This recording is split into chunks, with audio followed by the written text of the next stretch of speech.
Hi, good evening. It's wonderful to see you all here. It's become by now just a regular part of our lives, right? That every month we get together. It's lovely. So what I wanted to do is following up. This is our 8th meeting, by the way. Let me start first by a couple of comments before we go in. This is the 8th meeting. I want to follow up and go a little bit deeper into, last time we spoke about relational adaptations and how we have ways to go against them and try to do better at this point in life. I want to go a little bit deeper into what we see from studies. What are the particular hot points or particular biases, if you like, that characterize a lot of us second generation because of the particular circumstances of our growing up, so that if we can see these points better and know that they are characteristic issues for many, many of us, then maybe each of us can think about it when we're being triggered and sort of examine our reaction in the moment in light of those things that have become known to us. So that's what we'll do today. Next time on our 9th meeting, I would like to let you know ahead of time. Next time on the 9th meeting, we will speak about intimacy in the couple. So issues that relate to sexuality in midlife and sexuality and intimacy in the couple, because what studies show us, I'll just say that right now, but what studies show us is that from midlife on into the later years in life, the most important factor in terms of preserving health, mental and physical health, is the couple relationship as a resource. So if we can actually help each other in the couple come to a better place and make the couple more of a resource for both of us, then we're actually doing something which is very, very important, not just for our quality of life in general terms, but very seriously something that increases well-being and increases length and quality of life in the older years. So that will be, and just to mention, of course, sexuality in the couple has been shown by studies to be, or intimacy has been shown to be, a very, very important factor in allowing a better level of closeness, well-being, and satisfaction from the couple relationship. So that will be the topic of the 9th meeting. I am still open about the 10th meeting. I haven't yet figured out, and what I do know is that I want to leave some room for some interaction, more interaction than in the other meetings, feedback, concepts that you might want to raise, and such. I think that's what I'll do. If anybody has other thoughts, please email me. I want to also mention two things that people here mentioned to me just before we got together right now. One is what sounds like a very interesting new book by a third generation about his parents' history in the Holocaust, Noah Lederman. And so I just want to mention it to you. And someone else mentioned something that I would like to mention to all of you. She said that she watched the documentary that I recommended from the person that I trained with in Encounter Center Therapy, Hedy Schleifer. So there was a documentary that I put the link to in my previous summary about their lives, and she said, to quote her, that it was life-altering.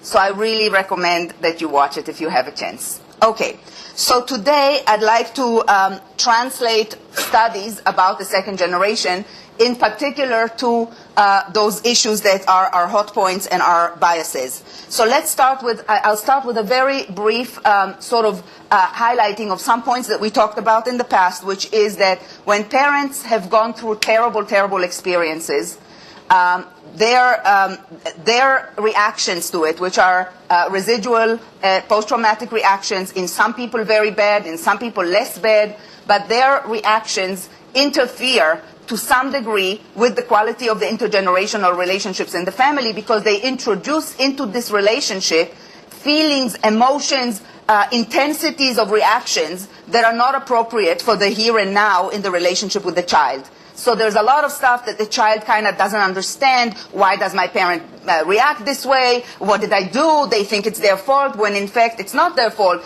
If you recall the little episode that I showed you from the movie, right? The child is eating an apple, he's leaving the apple. The reaction of the father is so disproportionate to it, but for a little child it's not understandable why his father responds this way. It's very frightening. It completely destroys the warmth that they had between them just a few moments before. And when these things repeat themselves, you know, we are not created, or our patterns of adaptation are not created usually by one incident. But when there is a pattern that repeats itself a lot, it shapes our way of adapting to it, what sense we make of it, what it makes us feel about ourselves, what it makes us feel about the other person, what it makes us feel in relationships. So if you will think about that little boy in the movie, what might that little boy come to feel if there are many such incidents in his relationship with his father? He may feel frightened. He may feel that it's his fault. He may feel that he's a bad boy. He may feel that his father's a bad father.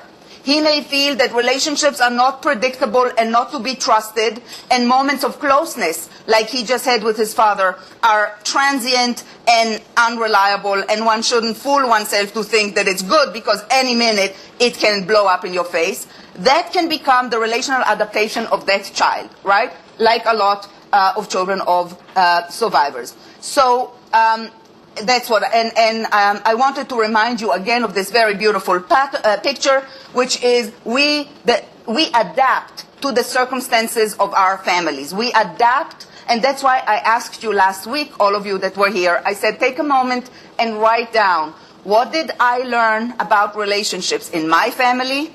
How did I adapt to survive in my family? And how does it impact my relationship right now?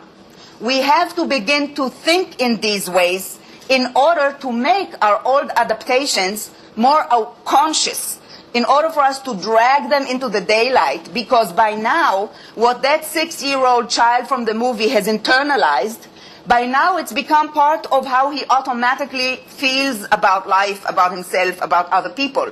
He doesn't think about it anymore, he just responds from it. So what I'm trying to do in therapy, what I'm trying to tell you to do each in your own life, is drag it into the daylight. Stop for a minute and think about it, because we have to think about it in order for it to become less automatic, in order for us to look at it and say, hey, wait a minute. Let's say that this kid in the movie had a real good luck, like some of us had, and married a great wife. Okay, maybe he married a great wife who's actually reliable and warm and predictable and even-tempered. And he is very easily triggered because that's what he's used to. But is he going to develop the capacity to actually look at reality the way it is now and gradually allow himself to say, wow, my wife is not like my dad. My wife is very different. Life is different now. I can change my adaptation. My old adaptation and my old expectations are no longer appropriate. They no longer fit the reality. Now I'm just putting on my wife all kinds of things that I'm projecting on her, but that's not who she is. So I have to change my way of looking at things to fit the new reality. So this picture, if you recall, I showed you, I think it's a beautiful picture that says the cage, if you like, is the rigid adaptations that we have come to have over many, many years through adapting to the environment in which we grew up. They're rigid, and their purpose is to protect us from pain, which is why each of them is sitting like this, sort of, you know, protecting their sensitive parts. But it also, unfortunately, serves to put us not in connection, but away from each other, because as everybody is busy protecting their sensitivities, we are not really open and available to see and connect with the other person. But inside are still our essence, the essence of who we are is still inside, and its hope and wish is to connect. So that's what we're talking about today, is how to turn away from the rigid adaptations to something that is still much more wishing to connect and much more elastic and able to change. Question: how long does it take for somebody to realize that these kinds of reactions are not helpful in their current situation? That depends a lot on a lot of issues and a lot of factors. Some of us are able to change and some of us are not able to change. And some of us will do it more easily we will be able to respond to a different reality more easily, and some of us are very rigid. It also depends on the degree of traumatization. If it was really bad, likelihood is that the defenses will be much more rigid. Yeah? But even with people who have been through terrible things, sometimes I tell you, I love my work because it is so inspiring, and because sometimes you see the resilience and the capacity to change even at age 78, and even when things have been very difficult. We have the capacity sometimes, when there is the right time, the right person to work with, the right whatever, it comes out. That little child inside, that essence, still has an oomph enough, even sometimes very late in life. So, you know, we have to hope. Okay, so just to remind you of some of the things, now we're going to focus on some of the particular issues that we have seen as problematic in studies in children of survivors. Some of them I touched upon before, some of them I will get into a little bit more detail today. So what I touched upon before is we saw in many, many samples all over the world a lot of indications for greater difficulties in what we call separation individuation. So people had a much harder time really differentiating themselves, both psychologically from their parents and also geographically and in concrete ways. So children of survivors had a harder time moving away from their parents' home, going away to colleges far away, making choices about partners, about degrees of religiosity, about how to live and where to live. They had a harder time making choices that they knew their parents wouldn't like, all kinds of things like that. When they got married, we see that for daughters and survivors in particular, marriages were more complicated, more difficult. They were more torn between their obligations to their parents and their obligations to their husbands and children, and it was much more difficult for them. We also see, even in adults like us today, in a study from 2012, only 4 years ago, we still see that psychologically speaking, we are less differentiated from our parents. We have less of a sense of self-differentiation, so to speak, which is now not just about our parents. Self-differentiation is the capacity to be myself in connection. We have a big problem with that as a group. Namely, children who grow up with parents who have so many issues and suffered so much, and the children are growing up continuously with the need to sort of make sure that the parents are okay, make sure not to trigger them, make sure not to hurt them because they suffered so much. All of those things, the children have a hard time staying connected and sort of growing naturally their sense of who I am, what I feel, how do I navigate the tension which there is for every individual growing up and for every individual in their life between what I want and what you want. And what happens when what I want and you want clash? And how do we navigate it? And how do we negotiate it? And do I have a right, even if it doesn't suit you? Or do I always have to give in like I had to give in to my parents?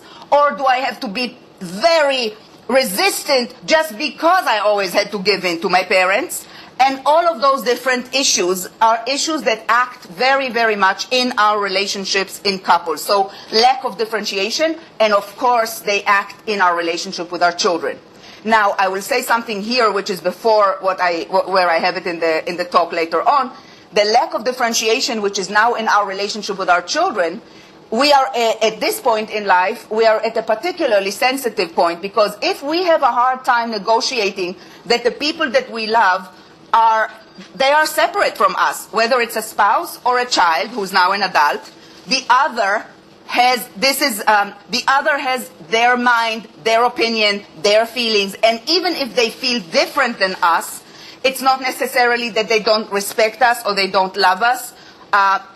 Because just like we didn't want or wish that we didn't have to always be coerced to do what was good for our parents, the same way we see some evidence for similar expectations in the second generation towards their children, the third generation. And so it acts out in that place too. And why am I saying we're at a sort of sensitive place? Because we are now in midlife, which means our children now are adults that are coming into their own. They have their own families. They have spouses. They have different ways of life that the spouse brought in. We may like it more. We may like it less. this is a problem, again, in terms of how do we navigate all these differences. That's where the mother-in-law comes in. Of course, the mother-in-law and the entire mishpucha from the other side, and the way they do things, and their culture, and how it impacts our child all of a sudden. And in our families, these types of changes can be experienced as tremendous crises, and in fact as tremendous losses, where parents really feel that the child who is now so different, or the child who moved away to the other side of this enormous country, or the child who's now living a lot more like his wife or husband wants them to be, and not the way we were, it almost feels, I will allow myself to say very strongly, as one of the researchers put it, it feels almost like a death. Yeah? So, okay, so we'll talk a little bit more about that. Marriages of the second generation, I already said. And another thing that we saw in studies is that as a group, second generation, we are much more sensitive to stress-related reactions. Meaning, when soldiers in the Israeli army developed, not all of them, not all children of survivors, but Zahava Salomon, my colleague, looked at a whole bunch of people who developed post-traumatic stress disorder due to combat. And she compared, in this group, the children of survivors to the other ones.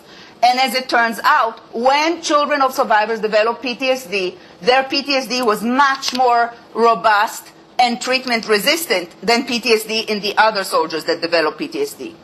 Also, as a group, when you look at our lives and you take a sample, a community sample, a representative sample, it shows that many more of us have PTSD, even though we don't have a higher frequency of traumatic events in our lives than the other people. So why? Why? Because apparently our stress reaction is much more catastrophic than other people's to events in life, which are not nice, but they don't perceive them quite as traumatic as we do. It was shown also very much, for example, in a study about daughters of survivors who were diagnosed with cancer at Hadassah Hospital. Tami Peretz showed that the same diagnosis, women who were daughters of survivors perceived it as a much more catastrophic thing than the other patients who were not children of survivors.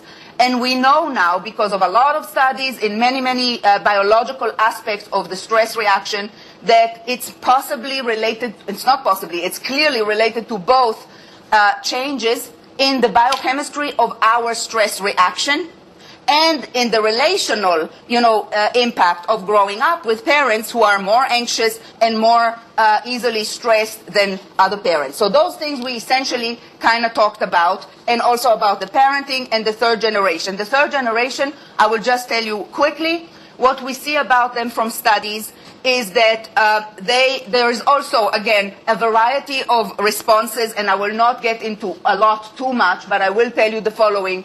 There are signs more for continuity than for change. So in other words, in English, in simple English, there are more signs for the continuation of transmission of different effects related to the trauma of the Holocaust than not. So we see evidence for transmission in the third generation. However, what we see also is it's primarily a synergic model, meaning it is much more so in the third generation who are children of two children of survivors, as opposed to when we intermarry, so to speak, then it's less so. Yes, the children of one child of survivor who married a non-child of survivors are not different from the other population, but the children of two are. The third generation, right? If they have two second-generation parents, they have a much greater likelihood of showing some transmission, as opposed to if only one second-generation parent. Question. Is someone who was a partisan considered a Holocaust survivor? Absolutely. Partisans are definitely Holocaust survivors, and it's a very good question, which leads me to say something here, which again, it really isn't important how it was put in there. Anyway, why it's a very good question is because what we do see, and which explains the great variety in findings in different studies, what we see now when we do very sophisticated meta-studies is that the question of how much the Holocaust impacted the second generation and how much that impacts the third has a lot to do with all kinds of factors about the parents' Holocaust experiences. So in particular, Holocaust experience, like whether it was the partisans or this or that, does have an impact to some extent, but not necessarily was it less or, we used to think concentration camp was the worst. It's not exactly borne out by studies. It depends. And it depends on what each individual went through. But very, very importantly, it depends a lot on the style of adaptation post-trauma, which is a very important thing for us to remember in terms of, the field of trauma. Because if people went somewhere and had support and had a chance to get some help while they learned the new language or some new skills, if there was support, if they felt accepted, things were a little bit easier. And if families were more active and open to the environment around them, they did much better than some families that were very isolated. They were very distrusting of other people. They didn't want the children to play with other people. They didn't associate with friends. They only were within themselves. These were the families that had the worst impact on the children and on the grandchildren. So a lot of factors go into making these differences. Some of them we understand really well by now, which is a very good thing for new trauma victims. Okay. What I said last week, and a good way to remember it, I hope for you, I like metaphors and I like pictures because they stick in our mind better than words. Remember I showed you the iceberg? And I said, we have to understand that these adaptations that we learned a long, long time ago, they're like icebergs. We only see the chupchik, and the main piece is underwater, it's in the deep. So what I want us to do is I want us to expose more of it to ourselves so that we can be in better control. So what are the icebergs that are particular for the second generation? Because they are, like I said before, are hot buttons. Those are things that will make us blow up, or those are things that will make us do what the other person wants no matter what. That's the opposite type of automatic response. Some of us blow up, some of us just fall back into the opposite of doing what the other person needs us to do because we don't want them to blow up, because we don't want to trigger them, just like we did with our parents. That's the other type of automatic reaction. So we have to come to know them, drag them to the front, and see how they act in our relationship right now so that we have a chance to change it. So in a big way, what we talk about when we look at the issues that characterize us, the functional community representative samples of children of survivors, not ones that were in any way biased by being, what we call clinical samples, people who were seen in therapy or something like that. No, community samples that represent the general population of second generation show us a lot of things that my colleague from Haifa University, Hadass Weissman, called failed intersubjectivity. Intersubjectivity is a very important word that I would like to introduce to you quickly, because I think it captures something very important in what I'm trying to highlight to you. Each of us has their own experience of how we think, what we feel, the way we look at reality. That is our subjectivity, right? It is our inner experience and how we feel about ourselves and everything else. The other person in the couple, let's say, has their subjectivity, right? And we differ, each of us differs in our capacity to be sensitive to intersubjective issues. Namely, I feel this way. To which extent am I able to accept that you may feel differently, and that is an acceptable reality, that it's not against me, and it's not because you're mean or stupid or you refuse to understand what I'm thinking, but because you genuinely, for some reasons, think differently or feel differently. So to which extent do I have the capacity to let that be, that I have my subjectivity and you have your subjectivity, and we can respect that difference? And from that place of respecting the difference, we can now talk about it. Like I tried to explain to you by showing you how the encounter works, right? When we talked about the encounter, which is all about, okay, I really care about you, right? You're my spouse or whatever, or my partner or my adult child. So if I care about you, and now you think something very strange, or you acted very strange, or you have a very different feeling about something that really upsets me, yeah, I can yell at you, or I can be offended, or I can try to say to myself, wow, I really need to understand why this person that I care so much about has such a different view of this issue, so that we can actually understand each other and figure out what to do with this incredible difference between us. Because the difference is not going to go away otherwise.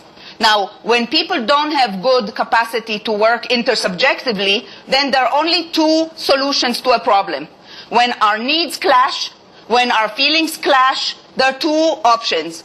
Either somebody surrenders completely to the other person's subjectivity, or there is a cutoff in the relationship. Which is why I think there is a particular reason why there are a lot of cutoffs in relationships in families of Holocaust survivors in the second generation, either between parents and children or between siblings, adult siblings. So I'm just sending a paper for publication about it right now, because I think we have a problem with that. What we want to be able to do, that's what we want to. We want to be able to talk constructively, openly about the differences, so tell me, so why do you think this way? And really listen, like I tried to say in the previous meeting, really listen to why the other person feels the way they feel, not listening that we're listening, but we're already answering them why they're wrong, and we're really just waiting our turn to tell them how silly it is what they're thinking, but really listening to each other to understand why we have such a different view of the same thing. What are the experiences that led to us having such a low tolerance for intersubjectivity? So some of the things, and I just put down a couple of things in a big way because, there's a lot. So we'll start with that, and if we need to, we'll go deeper. Frightening experiences observing parental PTSD. That would be like that boy in the movie, in that episode, yes? So those of you who saw, how a lot of you have experiences of, something like this happening, somebody saying something, or some music playing, or somebody. I have a good friend who once sat down in Jerusalem. We have the chalk stone, the Jerusalem stone leaves white stuff on and she sat down with a friend and talked before she went upstairs. She came upstairs, her father, who was normally a very, nice, and went crazy, something about the chalk on her clothes. I won't get into the details, but really triggered. I mean, a lot of us have moments like that of having seen really triggered behavior that's very frightening. It has a very big impact on children. So it makes them very afraid of triggering the parent. It makes them feel very bad about themselves, very guilty. So all of that becomes a big burden when we're in a couple and we have to say something and we're afraid that it will trigger the other person, or we're very guilty when we do think that we trigger the other person, so forth. Experiences of loneliness. Studies show, these studies that look at, now I'm talking about these studies that look at these big samples of children of survivors. A lot of us had all kinds, with very good parents, very loving parents, had a lot of experiences of loneliness. Of all kinds, namely, right now I'm talking about loneliness in a real sense of children being left alone much too early to fend for themselves or somehow take care of themselves, and with these parents who on one hand were very overprotective, but on the other hand, I have these stories of this 6 years old who's being left alone to wait for her parents for 2 hours until the parents come home, or a young boy who was left alone with his 2 younger siblings to watch over them while mom ran to the store to help dad. All kinds of walking alone to school, a very long way and a very scary way, and really being afraid, but not even thinking that you can tell mom how afraid you are as you're walking alone. Another patient just told me the other day, she was actually a child survivor, and she survived with her parents, and they stayed in Germany for a while after the war. And she told me how these unbelievably protective parents of hers let her get up in the morning alone and leave the house and walk in the dark to the train station to go to school, and how frightened she was. And it was after the war. I mean, seriously, terrible things could happen. So a certain inability to judge appropriately what is safe and what is not safe and what is okay and what is not okay, which seems to be related to the fact that when you've lived through the inconceivable horrors, your sensitivity to what is reasonable and what is not under normal circumstances gets kind of out of keel. So children describe that. So a lot of loneliness. So what happens when you come to a couple and you are used to being so lonely and having no concept that it's okay, that child, those children that tell me about these things, they have no concept that there was something wrong with that. For them, this is life. And life feels very, very lonely and very frightening sometimes. And there's no talking to anybody. That's just life. So somebody comes to marriage like that or to a relationship like that, and they think that loneliness is just a natural part of relationship. Loneliness is what they bring with them to the couple. And then the question is, back to you, how soon and how flexible are people's adaptations? Some people, after a little while, go, ooh, it's nice here. It's not so bad here,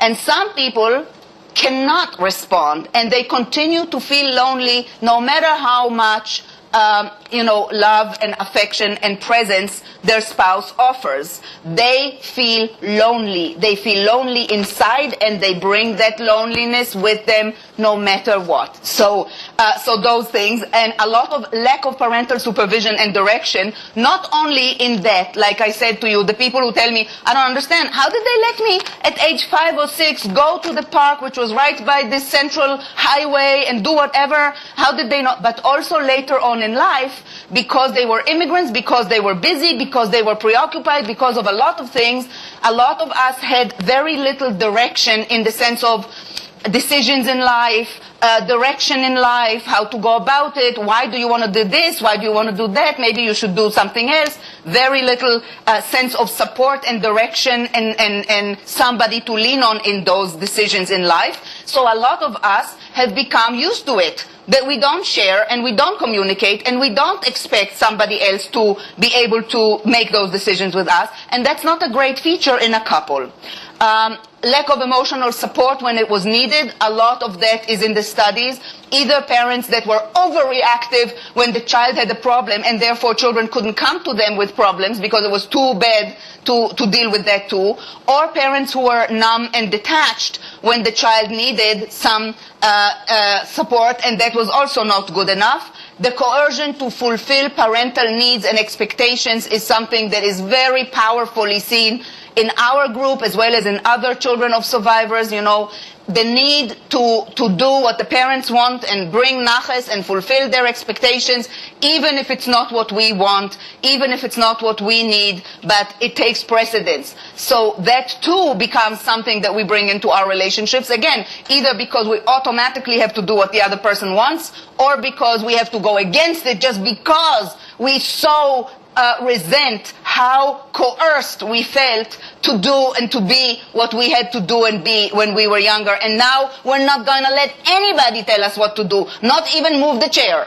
Everything is now a perceived kind of insult or aggression, and we have to assert ourselves about everything.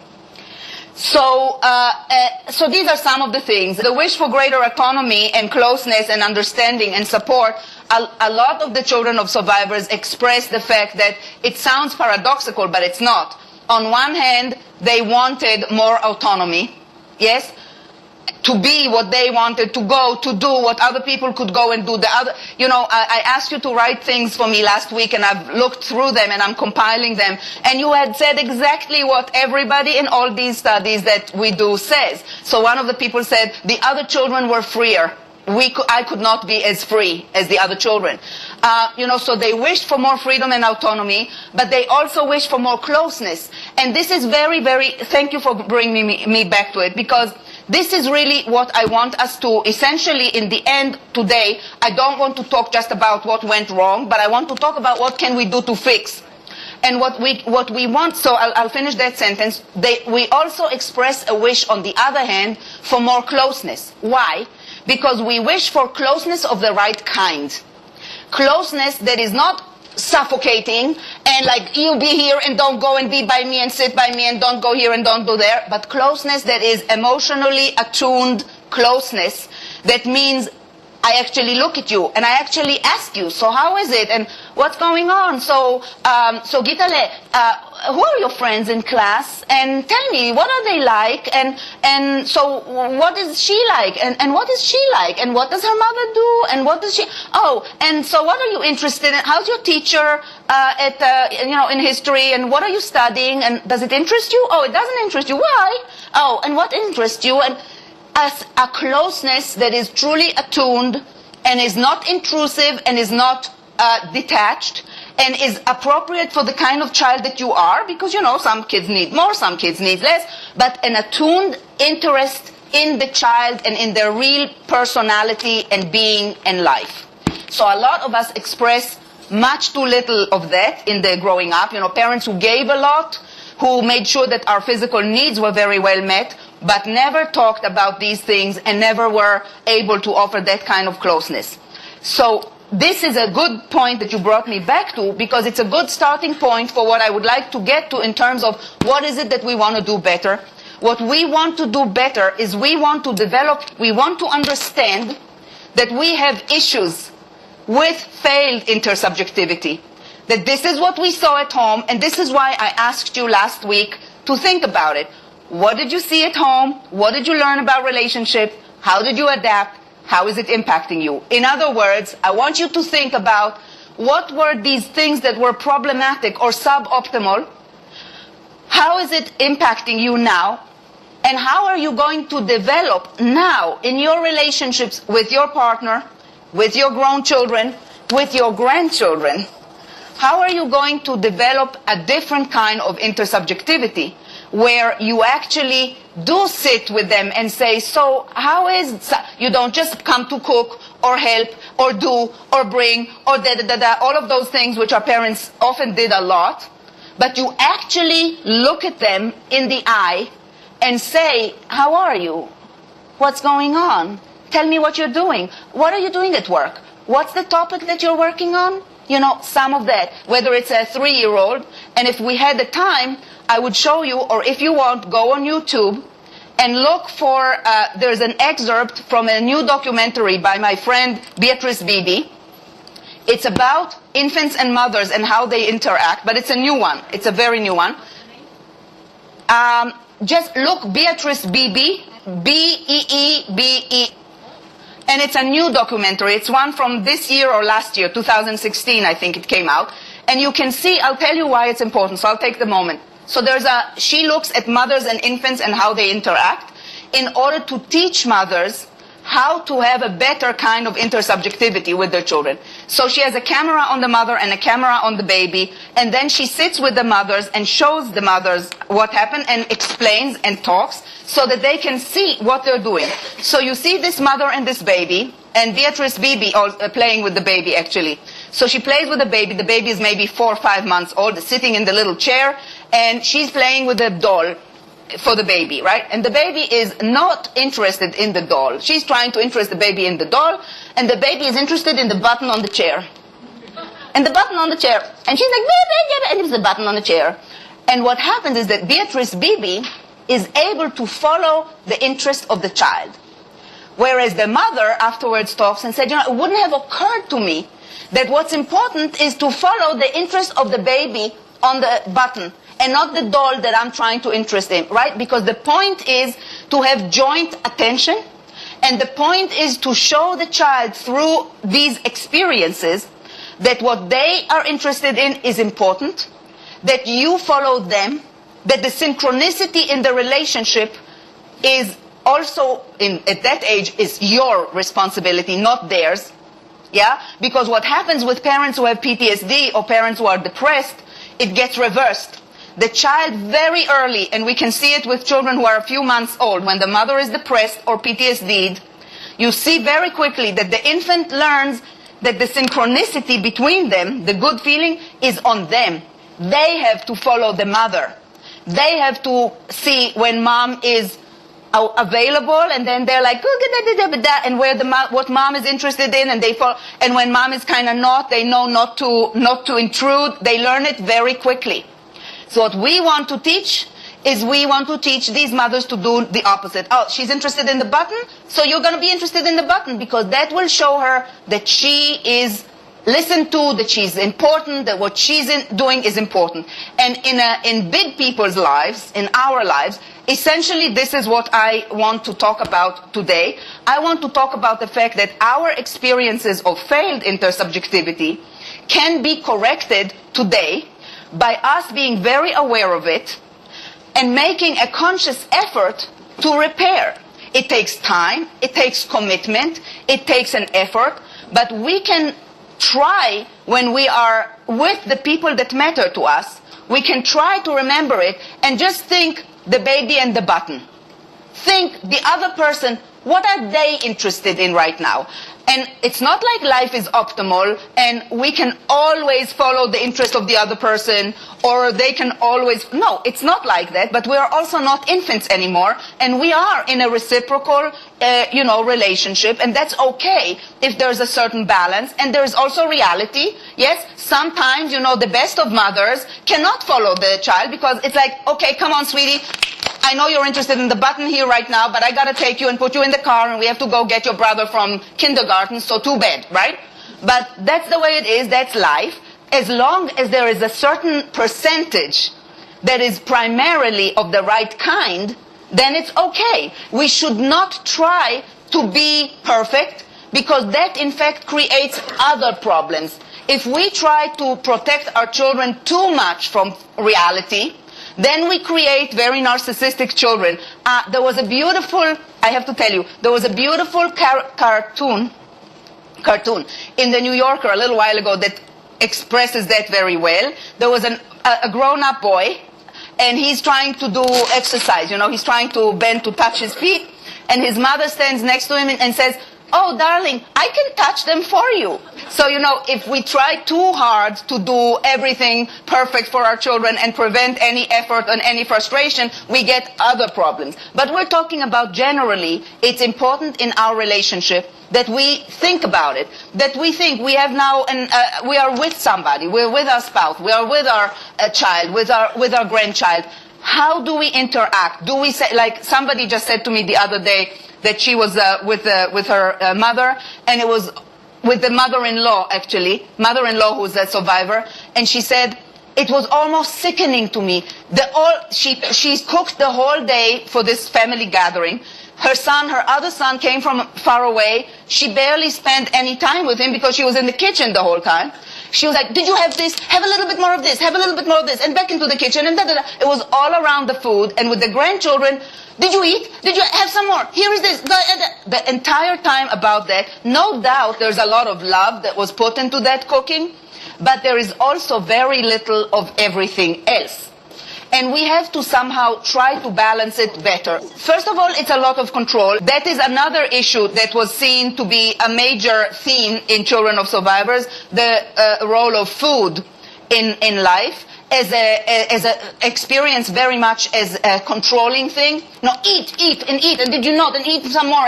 The fear of it, and eating as a way of doing a lot of things. Eating as a way of protecting against all kinds of bad things that can happen. Eating as a way of dealing with stress. Eating, it becomes in some of the families a major issue. So this person was talking about that. So, we have to see the balance here in those things. Lack of emotional resources. I want to stop in another minute before I go to another topic.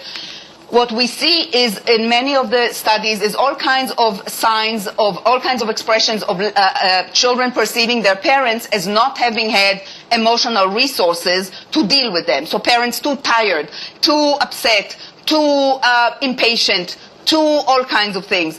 All of that we bring into our relationships. Yes, the feeling that the other person is not going to be there for us, does not have the resources, the patience, the time, the strength, the will, all of those things, and that we have to change, and we can change. We have to change our expectations from the other person and check them.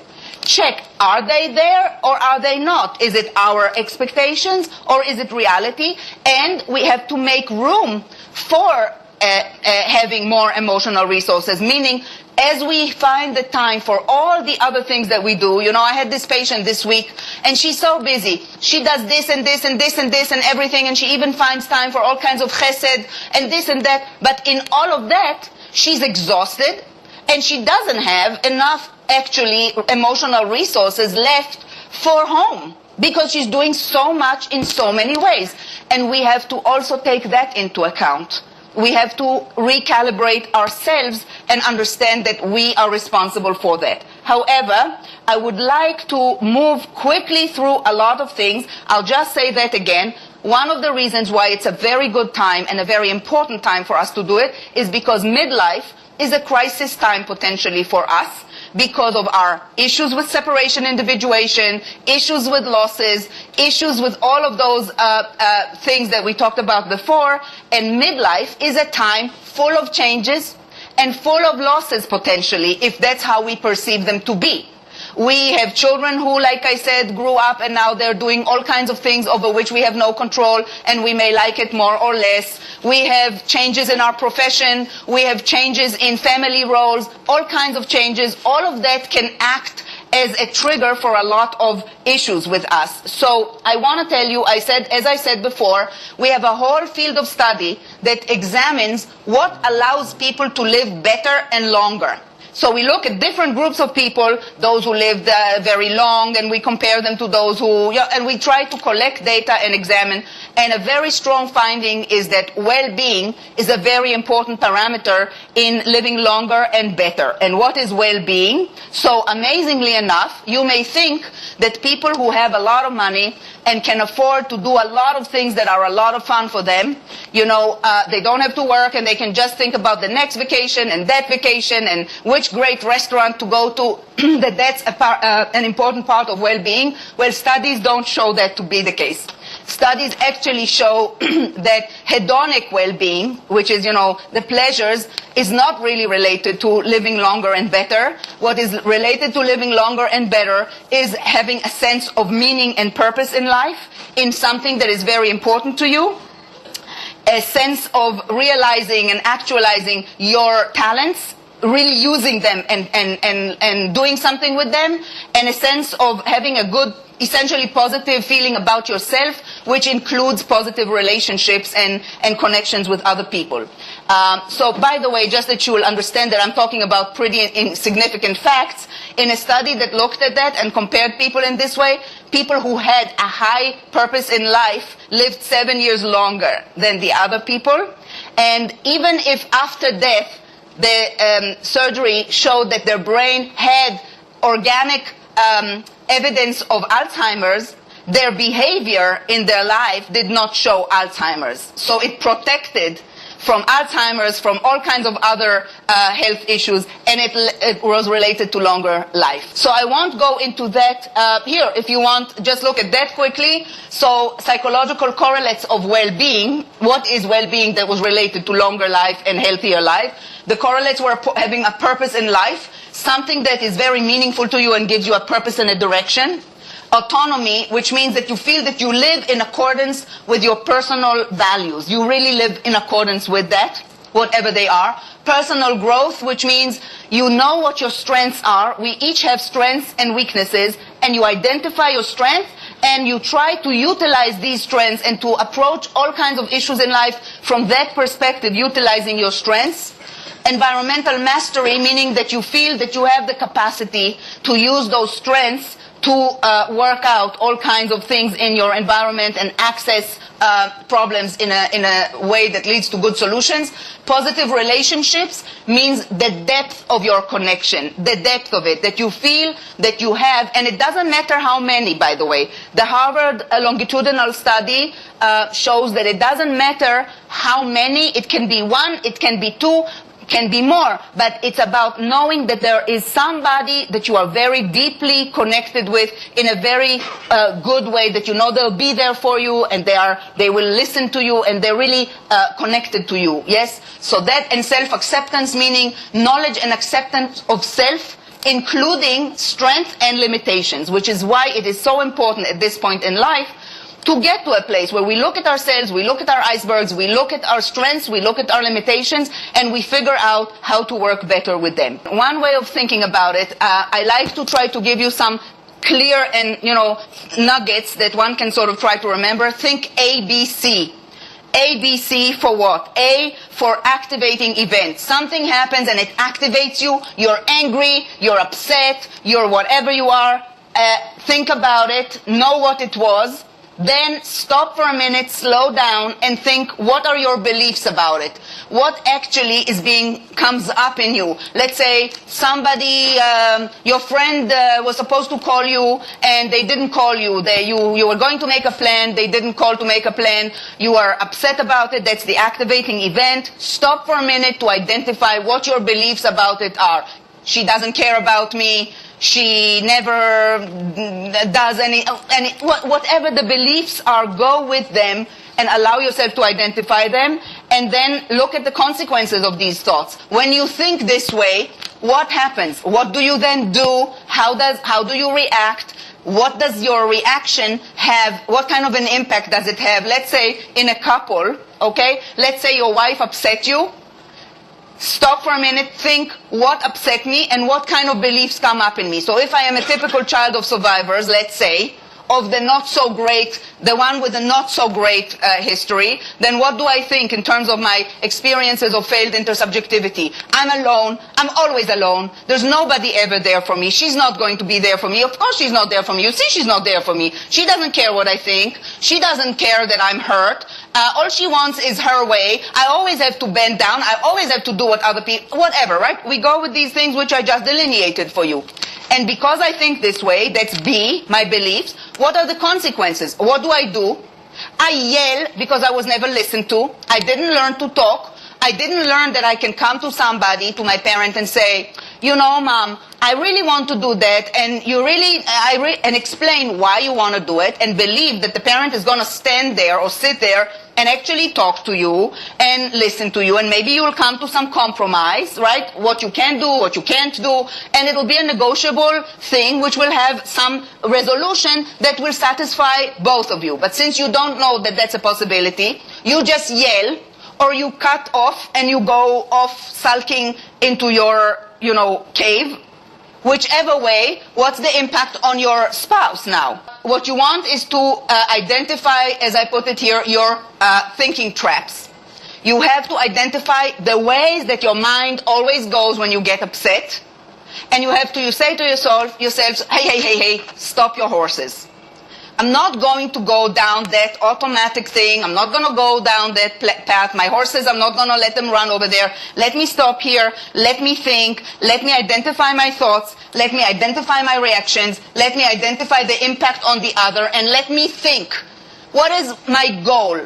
I want to explain myself to my spouse. I want to hear what they have to say. And my goal is to come to a resolution that will make our relationship, not just this minute, but in principle, better. So how do I get there? So even though I really feel like yelling at you right now because you really, really upset me, I'm going to take a moment, I'm going to cool off, and I'm going to say what I have to say, if you like in the encounter, in a way that goes easily into the other person's ear. In a way that will make this particular moment right now, the first one perhaps, in which we had a clash, but instead of fighting about it, we sat down and we talked about it. We talked about it with a view of how will we do it right now so that the next time our relationship will be just this much stronger because we will already have had the experience that we were able to do it today. Yeah? Okay, so I have just a little bit of time, so I'm gonna run over these things to something that I wanted to tell you. We can train our attention to move from the negative to the positive. Look at this. We can intentionally train it. Look at this. What do you see in this very famous picture? Each of you, look at the picture. It's two pictures of the same thing. Look at whichever you want. What do you see? Who sees a young woman with a beautiful hat and a feather? Hands up. Excellent. Who sees an ugly old hag like a witch? Okay? Okay. See what I'm saying? Some people have the capacity to see both. Most of us see one and have to work at seeing the other one. So that's a very good example for you for what our brain does. Our brain selectively chooses from reality the half empty of the glass or the half full of the glass. And it's both there. Both of them are there. You can see the young woman, you can see the old hag. They are both there. Now, if I spontaneously see only one of them, I can train my mind to see the other one. The same goes about relational things. If my mind is used to seeing, first of all, you don't love me, you don't care about me, nobody cares about me, I'm always the last one on the totem pole, I'm always alone, I'm always unloved. If that's what my mind is used to thinking, I can train my mind to look for what are the positive signs in my wife's behavior towards me.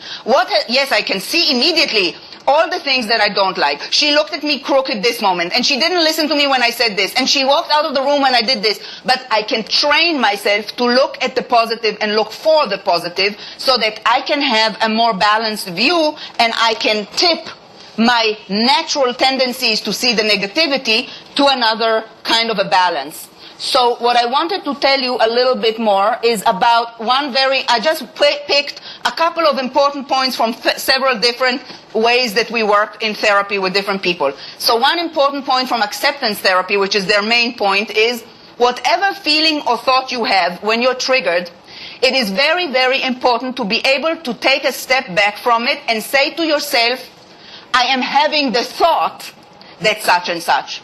I am having the feeling that such and such, and not be completely in it like that is reality, but remind ourselves that our sense of reality, what we feel, what we think, is only one part, like in the picture with the lady. There might be another part which we're not seeing right now, so take a step back and say to yourself, that's what I'm feeling right now, that's the thought I'm having, that's the feeling I'm having, and allow yourself to distance yourself from it just a little bit by doing so. Just distance yourself a little bit so that you can examine it as a thought, a feeling, not necessarily this is what it is right now and that's the only way to look at life and that's the way it is. I'll skip the strategies to avoid unwanted thoughts, or maybe not. I will show you, things, when you do feel that very negative feelings come up in you about things that are making life very difficult. You know, some things in life are difficult. We do have problems sometimes that are very real. You know, we do have children that don't behave like we want them. We have to have the strength to survive it. We have to have the strength to get through it and hope that there's another phase coming. But sometimes within a certain phase, things are very difficult. And if we will only think about that, we will not make it better. We will actually make it worse. We will make it worse for ourselves, and we will make it worse in terms of dealing with other things in life, which might be potential sources for our strengths to be exercised, for us to connect with other people, find other ways that can feed our sense of self-esteem and our good feelings about ourselves. And as we feel better about ourselves, there is a better chance that we will respond better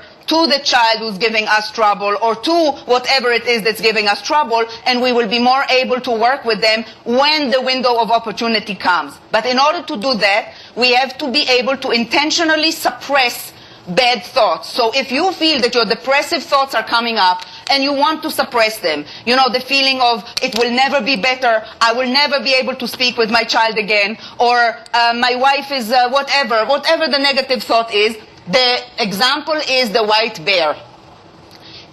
We have studies that look at that, that's why I'm using the white bear. You can read about it if you want, but the white bear means if we don't want to think about something, if I don't want to think about my problem and I don't want to ruminate about it because I want to be able to do something better, how do I not think about it? It forces itself into my mind. And the more I say to myself, don't think about it, the more it forces itself into my mind. The white bear is an example in a study like that. People were shown a white bear picture and then told not to think about the white bear.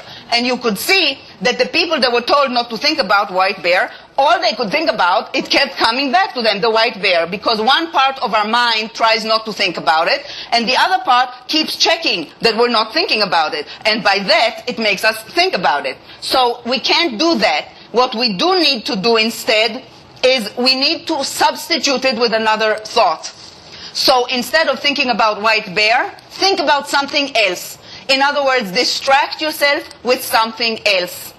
And there are a few other methods that we could, but that's a big one. I also think it's very, very important to identify our preferred ways of replenishing resources. So that's a very important thing to do. And my last slide was a slide about why is it important to have fun? Why is it important to do pleasurable things? And right now, maybe we'll get a chance, and I'll get there in a second, but there is a real reason why it's very important to do things that make us feel good about ourselves, that bring us pleasure, that allow us to break the cycle of, something is making us feel negative. So we stop doing pleasurable things and things that make us feel good. So we get more negative and more depressed, and then we do even less pleasurable things. We have to reverse that negative loop. What I wanted to talk about, and I don't think that I have time to do today, so I'll do that next time maybe, is I wanted to specifically talk about in order to strengthen constructive relationship, which is really, what we're talking about, how to counter our tendencies for reenacting or importing problems from what we learned in our childhood experiences, no communication, and not enough emotional attunement, all of those things that we talked about, how to counter it. So I wanted to give you an example from either interpersonal therapy or problem-solving therapy. So perhaps we can go very, very quickly through it. So let's go to problem-solving therapy, which is a method from a colleague from Cornell. It's a very simple thing that we all know, but sometimes it's important to see it written down, just the simple steps of problem solving. So as he says, depression is often caused by problems in life. This is also the premise of interpersonal psychotherapy, IPT specifically, which I can talk about another time, maybe next time, just a little bit. The idea is that we don't just get depressed. Most of the time, even people who have a tendency, a genetic predisposition for depression, most of the time they don't just get depressed out of the blue, but there is something that happened interpersonally that caused it. And that created a situation that was more conducive to that. So what we do is we try to look at that situation, we try to look at the problem, we try to look at the way that the person interacts with these people around them. So if we look at IPT, for example, let's go that for a minute. IPT says, usually before we get depressed, there are 4 big areas in life that IPT addresses. It says, either we got depressed because there is grief. Something happens, we lost somebody, or we lost something very important to us, yes? And then, especially somebody. And then we have certain ways to work with that and help people deal with that. We have to allow themselves to feel the sad affect, because some people have a really hard time with that. Like I have a patient who lost her daughter and now her husband has Alzheimer's, and she has such a hard time allowing herself to feel her sadness because she's such a strong woman and she's so afraid that if she'll feel the sadness, she'll collapse. But we have to make room for some sadness, and we have to make room to reconnect with the good that was in the relationship, and we especially have to make room for new attachments and new supportive relationships to help us get through and get past. Another field, another area, very big area, is relationship and interpersonal disputes. So all of the problems that we may have in various relationships that are important to us in our life. And so we take an inventory, first of all, in IPT we take an inventory of all of the relationships that we have. to see where the problem is and what are the potential supports that we have that we might not be using. And in interpersonal disputes, what we help people figure out is, first of all, at which point is the conflict in the relationship? Is it in a negotiation phase, meaning we are still in a relationship with this person and we hope to stay in a relationship, but we have to negotiate the issues that we have because it's not in a good place? Is it at an impasse, meaning yes, we're in a relationship, but we're really stuck in a bad place and we're not moving anywhere? Or is it actually at the dissolution phase where, we're really, one of us at least is on their way out? But if we are in either of these phases, what we have to do, and we can, if you want, talk a little bit more about it next time, what we have to do is we have to do what we call a communication analysis. We have to ask the person, give me an example of a particular fight that you had, particular incident. Now let's look at what did she say, what did you say? What did she say then? What did you say then? What did she... And really see what strategies are used. How are you talking about it? What are you doing in the way that you talk about it that creates this response? Maybe, and sometimes what I have to help people do, I have a patient who's married to a man who is really, in my opinion, a terrible man. He's a terrible man. He's an anti-Semite. He's an anti-Muslim, anti-black, anti-everything that's not himself. Very paranoid, very, very controlling, really nasty, nasty man. But she has three children, and she does not want to leave the house, and she knows that if she will leave, the children will stay with him because he really alienated the children against her. Really, I mean, in a very real way. So she has to endure it somehow. So they really are at a dissolution because she knows how he is, and really she would have liked to leave him. But what I show her is what he said, what she said, what he said, what she said. She learned how to manage him differently so that she won't take what he says and won't trigger him. She will manage him in such a way that her life will become easier so that she's not so depressed. Because when she wasn't managing him well, even though I'm not trying to make the relationship better, I'm just trying to show you that even when the relationship is at a very bad place, we still, if we analyze the way that we communicate with the other person, we can bring it to at least a better place where we are not getting depressed by it all the time. Of course, if we're in a better place in the relationship where we're still working on the relationship, then we certainly can bring it to a different place often where, we have to see what are we doing that creates a particular type of reaction. Question. What if our non-second generation spouse is supportive and wants to help us when we become triggered? What I spoke about up to here was about us and about our need to become aware of, this is why I did this written exercise with you last week. That was like the 2/3 of the lecture, or the 3/4 up to here was about we need to become aware. And yes, we can let our partner, we can talk about it. And that's another part of the meeting last week, right? The encounter therapy, about becoming interested and aware of each other's childhood and what we each bring from the childhood, not just ourselves about our own childhood, but actually sharing it so that the other person can have an appreciation of it and help us when we do certain things. So for example, we sometimes are very easily triggered in the explosive way, but we also are very often triggered in the depressive way.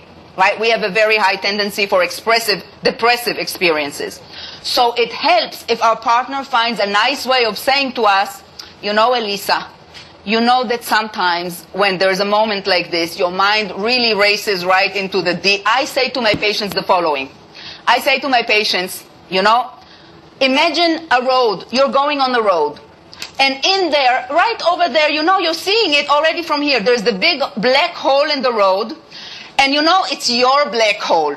You know that black hole really well. You've been deep inside that black hole many times. And you get down there, it's so dark, you can't see anything from there. You sit in the bottom and it's terrible, terrible, terrible. And everything is terrible and there's never going to be a good moment ever again. It's terrible. And you know that. Here it is, that's your hole. And as you feel yourself approaching that hole, because we always have that fraction of a little bit of time before we get into that depressive thing. As you feel that you're approaching it, imagine the road, imagine the hole, and say to yourself, I'm going to go right around it this time. I'm going to go right past it. I am not jumping in, because it's so easy to jump in. We do it so automatically, and we do it so well, and then we sit there in the bottom and we just kind of wiggle in our misery, and it's so comfortable. And what we need to do is just say to yourself, I'm walking right around it this time. I'm not falling in there. And when I'm on the other side, I'm going to talk about what happened. And what helps is to say to yourself, remember other times when you felt just this bad, you went in the hole, it felt terrible, and the next morning, A, you could barely remember why it was so bad, and B, it all of a sudden wasn't so bad. So it means that this time can also be this way. You don't have to jump into that hole, which is one of our vulnerabilities. That's what studies show. We have that vulnerability. We don't have to jump right in there.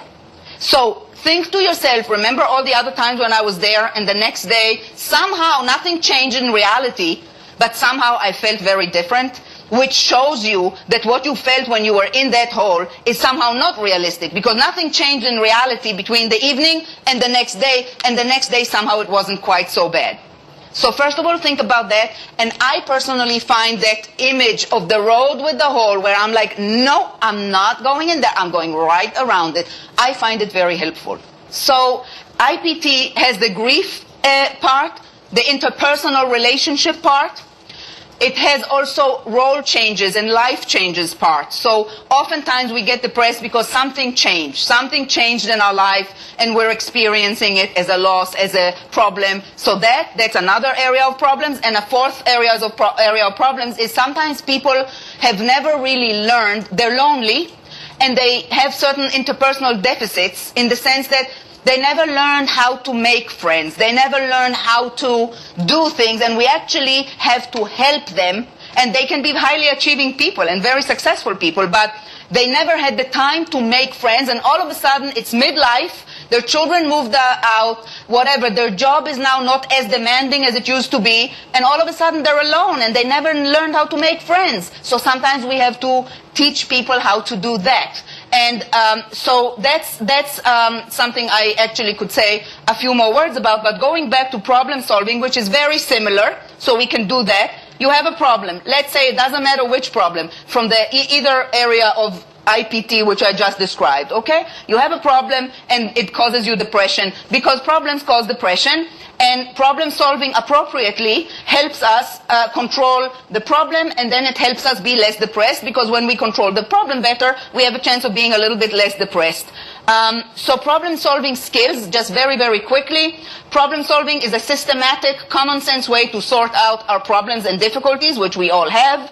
If we learn to problem solve better, we can lessen our depressive symptoms. The ideas and possibilities of how to solve the problem have to come from us. It's not something the therapist offers. Oh, so you're depressed because you lost your job. Oh, well, you can do this, you can do this, you can do this, you can do this. Sometimes that's what I do with patients. It depends. But right now, the model of problem solving is you know the best about your life. So brainstorm. Give me all the crazy possibilities of how you could make your problem better. Don't censor them at all. Give me everything, as crazy as it may be. And then we can look at them. And I'm just skipping here something that is important to problem solving therapy, which means, we can learn how to problem solve better. So write down the clear description of one problem to work on. What is the problem about? When does it occur? Where does it? Who is involved? Try to break up complicated problems to very specific, smaller parts, and consider each of them separately. Set a realistic goal. Whichever the problem was, set a realistic goal. What would you like to happen? Really, what would you like to happen? It's very hard for people to sometimes say. We can talk for 3 hours about what the problem is, but if you ask the person, okay, but tell me, what would you like to see happening? They don't know. Okay, so we have to be able to know what it is that you would like to see happen. Brainstorm about it. Give me all the crazy ideas that you can think about. Then let's look at each of them and consider the advantages and disadvantages of each potential solution. What are the benefits of each? What are the difficulties and the obstacles associated with each? choose the solution that's seeing the best in terms of the least money, time, effort on your part and on the part of other people involved. Develop an action plan. This is where coaching is so good, because sometimes therapists forget about action plan and do too much talking and too much empathizing. And I am very much also a pragmatic woman, and I like action plans. So I want to know what our problem is, and I want to have an action plan, and then, act on it. Make an action plan for the next week. What is it that you're going to do about this problem specifically this week? And come back to me next week and tell me what you did and how did it impact things and other people around you. As I said, the last slide that I had was about why it is also very, very important not only to focus on our issues and to try to do better, but also to do a lot more pleasurable activities, because of this very simple feedback loop that we have there, that runs from bad to worse. We feel bad, we do less. We feel worse, we do less. We have to reverse it. I guess that will have to be it for tonight.